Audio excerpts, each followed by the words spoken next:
வணக்கம் JK channel மூலம் வரவேற்கிறேன். இந்த வீடியோ பார்க்குற நீங்கள் ஒரு காலத்தில் ஓஹோன்னு இருந்தீங்க. உங்களை சுற்றி நிறைய கூட்டம் இருந்துச்சு. நிறைய பேருக்கு பணத்தை வாரி இறைச்சிருக்கீங்க. நிறைய பேருக்கு ஹெல்ப் பண்ணியிருக்கீங்க. யாராவது ஒரு உதவின்னு கேட்டு வந்தால் இல்லைன்னு சொல்லாமல் உதவி செய்யக்கூடிய ஒரு நபர் நீங்கள். ஆனால் சமீபத்தில் உங்கள் வாழ்க்கையில் வந்திருக்க பிரச்சனை எல்லாம் ரொம்ப ஒரு தாறுமாறாக ஒன்று ஒன்றா மாறி மாறி வந்துட்டுருக்கு. ஏகப்பட்ட தடைகள், ஏகப்பட்ட கடன் பிரச்சனைகள், ஏகப்பட்ட குழப்பங்கள். ஏன் இது என் வாழ்க்கையில் நடக்குதுன்னு நீங்கள் மனசில் யோசிச்சிட்டே இருக்கீங்க. எங்கே தான் இதுக்கு முடிவு இருக்குன்னு தெரியலையே, நல்லா தானே போயிட்டு இருந்தது, திடீர்னு ஏன் இவ்வளோ பிரச்சனை என் வாழ்க்கையில் வருது? நான் ரொம்ப திறமை மிக்கவன், நிறைய பேருக்கு நிறைய விஷயங்கள் செஞ்சுருக்கேன், நான் எல்லாமே சூப்பராக தான் பிளான் பண்ணிட்டு இருந்தேன். ஆனால் இப்போ பார்த்தீங்கன்னா நான் என்ன முயற்சி எடுத்தாலும் ஒரு தடை வந்து நின்றுட்டே இருக்கேன், என்ன பண்ணுறதுன்னு தெரியலையேன்னு நீங்கள் திக்கு தெரியாமல் ஒரு குழப்பத்தில் நீங்கள் இருக்கிறீங்க. சரியான நேரத்தில் இந்த வீடியோ உங்கள் கையில் கிடச்சிட்ருக்கு. கடவுள் உங்கள் வாழ்க்கையில் ஒரு பெரிய அற்புதத்தை நிகழ்த்த விரும்புகிறார். அத்தகைய அற்புதம் விரைவில் நடைபெறப் போகிறது. சமீபத்தில் நான் போட்ட நிறைய விதமான வீடியோஸில் கடவுள் நம்ம வாழ்க்கையில் அற்புதம் செய்வதற்கு என்னென்ன விதமான அடையாளங்களையும் என்னென்ன விதமான அறிகுறிகளையும் காட்டுவார்னு நிறைய விதமான வீடியோஸ் நான் போட்டுட்டு இருந்தேன். அத்தகைய வீடியோ பார்த்த நிறைய பேருக்கு நிறைய பிரயோஜனமாக இருந்திருக்கு. நிறைய பேர் தங்களுடைய டெஸ்டிமனி சொல்லியிருக்காங்க. நிறைய பேருக்கு நிறைய அற்புதங்கள் நடந்திருக்கு. நிறைய பேரோட வாழ்க்கை மாறி இருக்கு. அவங்களுக்கு நடந்த அதே அற்புதம் உங்களுக்கும் நடக்கும். அதே ஆவலோடு, அதே எதிர்பார்ப்போடு இந்த வீடியோ முழுசாக பாருங்கள். திடீர்னு எப்பொழுதும் எந்த ஒரு விஷயமும் நடக்காதுங்க. உங்கள் வாழ்க்கை நடந்து கொண்டிருக்க அனைத்து விஷயத்துக்கும் ஏதோ ஒரு பெரிய விஷயம் உங்களை அறியாமல் உங்கள் வாழ்க்கைக்குள் நுழைந்து வேலை பார்த்து கொண்டிருக்கிறது. அது என்ன நம்ம பார்க்க போகிறோம். உதாரணத்துக்கு உங்களுக்கு பிடிச்சமான ஒரு பிரியாணி இருக்குது. அந்த சாப்பிட்றதுக்காக உங்கள் ஃபேமிலியோடு அந்த ரெஸ்டாரண்ட்டுக்கு போகிறீங்க. பிரியாணியில் ஆர்டர் பண்ணிட்டீங்க. ஆனால் உங்கள் மனசில் இப்போ ஒரு குழப்பம் இருக்குது. இந்த கடன் எப்படி அடைக்க போகிறோம், இந்த பிரச்சனைலேருந்து எப்படி வெளியேற போகிறோம், இது போல் மனக்குழப்பத்தோடு இருக்கும்போது சிந்தை ரொம்ப பிளாக் ஆகிட்டு இருக்கும் இல்லையா? இந்த பிரச்சனையில் இருக்கும்பொழுது அந்த சுவையான உணவு கூட உங்களுக்கு கசப்பாக இருக்கும். ஏதோ தானோ ஒரு கடமைக்கு நீங்கள் சாப்பிட்டுட்டு இருப்பீங்க. இது போல் உங்கள் மகிழ்ச்சியை இந்த சிந்தையில் இருக்கக்கூடிய பிரச்சனை அழித்து கொண்டு இருக்கிறது. ஏன்னா உங்கள் சிந்தை பாதிக்கப்பட்டிருக்கிறது. அப்படி என்னங்க பிரச்சனை இருக்கு பார்த்தீங்கன்னா, நம்முடைய சிந்தை கடவுளால் உருவாக்கப்பட்ட ஒரு அற்புதமான காந்தகம். இந்த காந்தகம் புவி ஈர்ப்பு சக்தி போல இந்த காந்தகம் உங்களுக்குண்டான ஆசீர்வாதத்தை ஈர்த்து கொள்ளக்கூடிய சக்தி படைத்தது. அப்பேற்பட்ட ஈர்ப்பு சக்தியினால தான் கொஞ்ச நாளுக்கு முன்பாக உங்கள் வாழ்க்கை சூப்பராக இருந்தது. நல்ல ராசி அப்படி இப்படின்னு நிறைய பேர் சொன்னாலும் உங்களுடைய அறிவும் திறமையினால் நீங்கள் நிறைய விஷயங்கள் சாதித்து கொண்டிருந்த நேரம் அது. அப்படி இருக்கும்பொழுது உங்கள் சிந்தையினால் அனைத்து ஈர்ப்பு சக்தியிலும் கொண்டு வந்தீங்க. நிறைய பேர் ஹெல்ப்லாம் அவங்க கரெக்டாக வந்துட்டு இருந்தது. பணம்லாம் பக்காவாக வந்துட்டு இருந்தது. ஆனால் இப்போ பார்த்தீங்கன்னா எல்லாம் தடைப்பட்டு போச்சு. பிரச்சனை எங்கன்னா உங்கள் சிந்தையில் ஒரு பெரிய விஷயம் நடந்து கொண்டு இருக்கிறது. இந்த காந்தகம் இருக்கு இல்லையா, அந்த காந்தகம் உன்னோட இரும்போடு ஒட்டிக்கொள்ளக்கூடிய இந்த காந்தகத்துடைய உண்மையான தன்மையை அழிக்க வேண்டுமென்றால் இந்த காந்தகம் சூடாகப்படும். காந்தகத்தை நீங்கள் ஹீட் பண்ண அதனுடைய தன்மை ஒற்ற தன்மையே போயிடும். அதே போல் நம்முடைய சிந்தையில் இந்த விஷயங்கள் திடீர்னு இந்த பிரச்சனை ஏன் வருதுன்னா பயம். ஒரு சின்ன பயமாக ஸ்டார்ட் பண்ண இந்த பயம் ஒரு பெரிய ஒரு ஆறு போல், ஒரு பெரிய காட்டாறு போல், ஒரு பெரிய மலை போல் நமக்குள்ளே ஓடிக்கொண்டு இருக்கிறது. ஸ்டார்டிங்கில் ப்ராப்பராக உங்களுக்கு பிஸ்னஸ் போயிருக்கோம். 6 மாதம் வரைக்குமே சூப்பராக போயிட்டுருக்கோம். நல்ல வேலையாக தான் போயிட்டுருக்கோம். சூப்பராக தான் இல்லை பார்ட் டைமாக நல்லா பண்ணிட்டு இருந்திருப்பீங்க. திடீர்னு உங்களுக்கு ஒரு சந்தேகம் மாதிரி ஒரு பயம் வந்துருக்கும். என்னென்னு பார்த்தீங்கன்னா கூட இருக்கிறவங்களுடைய சுபாவம், அவங்களுடைய எண்ணங்கள், அவங்களுடைய பயத்துடைய சுபாவத்திலான சில விஷயங்களை சொல்லியிருப்பாங்க. அது உங்கள் மனசில் ஓடவோ அது உங்கள் மைண்டில் வேலை செய்ய ஆரம்பிச்சிருச்சு. ஸோ ஒரு காந்தகத்துடைய தன்மை இழக்கிறதுக்கு இத்தகைய விஷயங்கள் செய்யும்பொழுது அதனுடைய தன்மை இழப்பது போல நம்முடைய சிந்தையிலும் சில விஷயங்கள் நடக்கிறதுனால நம்மளால் நம்முடைய ஆசீர்வாதத்தை பெற்றுக்கொள்ள முடிவதில்லை. நீங்கள் சொல்கிறதுலாம் கரெக்டு தான். ஆனால் அந்த ஈர்ப்பு சக்தியை நான் பெற்றுக்கொள்ள வேண்டும், முன்பு இருந்தது போலவே நான் பழைய நிலைமைக்கு நன்றாய் வர வேண்டும் அப்படி கேட்டிங்கன்னா, முன்பு இருந்ததை விட மிகப்பெரிய லெவலில் வர்றதுக்கான ஒரு விஷயத்தை கடவுள் உங்களுக்கு தரப்போகிறார். அது என்னன்னு பார்த்தீங்கன்னா, ஒரு காந்தகம் பெரிய காந்தகத்தோடு உரசப்படும் பொழுது அதனுடைய வல்லமையை இது பெற்றுக்கொண்டு இதுவும் ஈர்ப்பு சக்தியை பெறும்.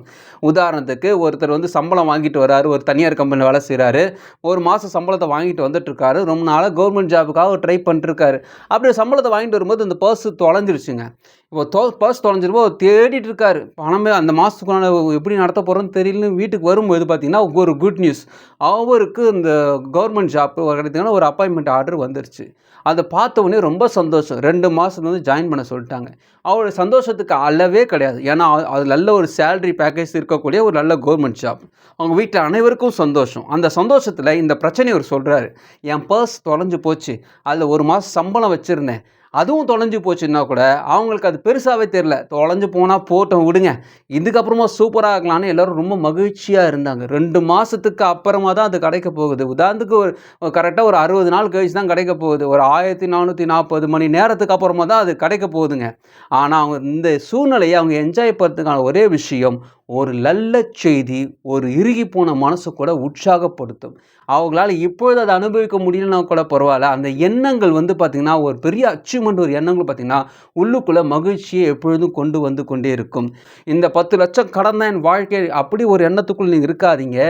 இதை விட மேலான ஒரு திட்டம் இருக்கிறது, ஒரு மேலான ஒரு விஷயம் இருக்குது, அது உங்களுக்கு கிடைக்க போகுதுன்ட்டு எப்படி இந்த அப்பாயின்மெண்ட் ஆர்டர் வருது போல் இப்பொழுது இந்த வீடியோ வழியாக உங்கள்கிட்ட சொல்கிறேன். உங்களுக்கு எந்த பிரச்சனை இருந்தாலும் பரவாயில்ல, சீக்கிரத்தில் உங்களுக்கான ஆசீர்வாதம், நீங்கள் எதிர்பார்த்திருந்த பெரிய திட்டம், நீங்கள் எதிர்பாராத பெரிய ஆசீர்வாதம் உங்கள் பக்கத்தில் மடியில் விழப்போகுது. அது உங்களுக்கு ஆச்சரியத்தை தரப்போகிறது.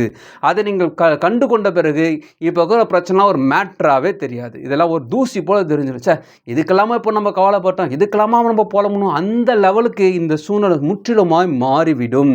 கடவுள் உங்கள் வாழ்க்கையில் பெரிய விஷயங்களை செய்ய போகிறார். அதை நம்ம புரிந்து கொள்ள வேண்டும் என்றால் கடவுளுடைய நோக்கத்தை நம்ம புரிந்து கொள்ள வேண்டும். ஒரு அண்ணனும் தம்பியும் ஒரு குழு மணாலி போகணும்னு ஆசைப்படுறாங்க. அவங்க பெரிய வசதி கிடையாது. அவங்க ஒரு அன்ரிசர்வ்டு ஒரு ட்ரெயினில் தான் போய் ஆகணும். அவங்கக்கிட்ட பெரிய பணமும் கிடையாது. அப்படி இருக்கும்போது ரயில்வே ஸ்டேஷனில் வெயிட் பண்ணிகிட்டு இருக்காங்க. அண்ணனுக்கு பரபரப்பாக இருக்குது. ஏன்னா டிக்கெட் கிடைக்குமா கிடைக்காதா, அப்படி கிடைச்சாலும் நமக்கு சீட்டு கிடைக்குமா கிடைக்காதா, இதெல்லாம் யோசிச்சுருக்கான். ஆனால் அவங்க தம்பி அப்படி கிடையாது. அந்த பேப்பர்லாம் நியூஸ் பேப்பர்லாம் கட் பண்ணி வச்சுட்ருக்கான். அந்த குழு மணாலி எப்படி இருக்குன்னு அதெல்லாம் நம்ம பார்க்க போகிறோம். அதை பற்றி அவன் திங்கிங் ஃபுல்லாகவே அது எப்படி நம்ம என்ஜாய் பண்ண போகிறோம், சூப்பராக நம்ம போகிறோம், அதை பற்றி மட்டுமே யோசிச்சுட்டே இருக்கிறான். டிக்கெட்டும் வாங்கிட்டான், தம்பிக்கிட்ட டிக்கெட்டை கொடுத்துட்டான். தம்பி ரொம்ப சந்தோஷமாகிட்டான். அதை பற்றியே யோசிச்சுட்டு இருக்கிறான். அந்த டிக்கெட்டை வச்சுட்டு சந்தோஷமாக இருக்கிறான். தேங்க்யூ சொல்கிறான் கடவுளுக்கு, நம்ம டிக்கெட்டு கிடச்சிச்சின்னா போயிட்டோன்ற மாதிரி மைண்டு ஃபுல்லாக சந்தோஷமாயிருச்சு. அதே போல் ட்ரெயினும் வருது, ஜனமாக வரும் எதிர்பார்த்துருந்தாங்க. அதே மாதிரி தான் ஜனமாக வந்துச்சு. இருந்தாலும் அவங்க தம்பிக்கு இது ஸ்லீப்பர் பர்த் கிடச்சிச்சு. அண்ணன் உட்காந்துட்டு இடம் கிடச்சிச்சு.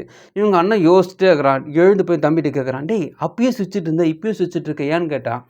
இல்லை, நான் ரயில்வே ஸ்டேஷனில் பிளாட்ஃபார்மில் படுத்துட்டு இருக்கும்போதே ட்ரெயினில் படுத்துட்டு போனால் எப்படி இருக்கும் மட்டும் நான் யோசிச்சிட்டே இருந்தேன். அதே போல் கரெக்டாக இப்போ நான் படுத்துட்டு போயிட்டு இருக்கேன்ட்டு ரொம்ப சிரிச்சுட்டே இருந்தேன். இப்போ எதுக்குடா சிரிக்கிறேன்னு கேட்டேன். நான் குழு மணாலியில் இப்போ பார்த்துட்ருக்கேன். இப்போ நான் குழு மணாலியில் ஒரு சூப்பரான ஹோட்டலில் படுத்துட்ருக்கேன். அதை பற்றி மட்டும் தான் நான் சிந்திக்கிறேன். நான் அங்கே தான் போக போகிறேன்னு ரொம்ப சந்தோஷமாக சொல்கிறேன்.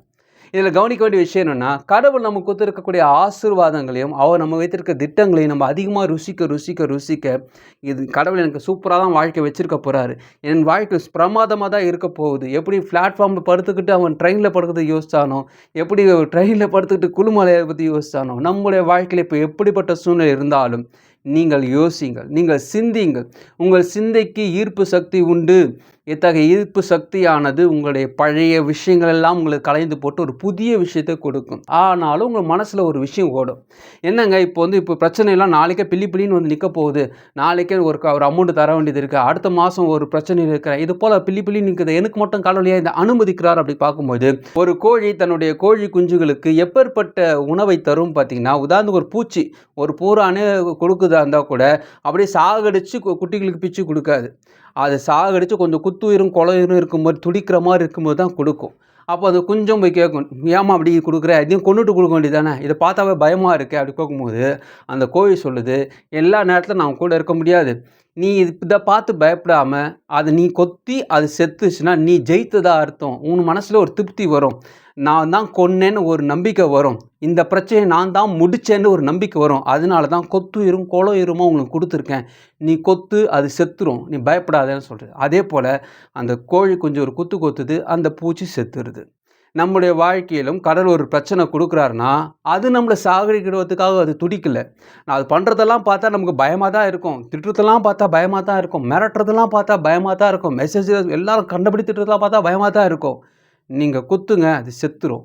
ஏன்னா ஆல்ரெடி கடவுள் அதுக்கான டெட்லைனு குறிச்சிட்டாரு, அது லைஃப்பை முடிச்சிட்டாரு. உங்ககிட்ட வந்திருக்க அனைத்து பிரச்சனைகளும் உங்ககிட்ட மடிவதற்காக வந்திருக்கிறதே தவிர உங்களை கொல்வதற்காக வரவில்லை. அதனால் தைரியமாக இருங்க. நீங்கள் கடவுளோடு இருந்தால் வெற்றி உங்களோடு இருக்கிறது. அதனால் இதே நம்பிக்கையோடு இருங்க, சோர்ந்து போகாதீங்க. இப்போ நீங்கள் இரும்போ இல்லை, நீங்கள் இப்போ கந்தகம்.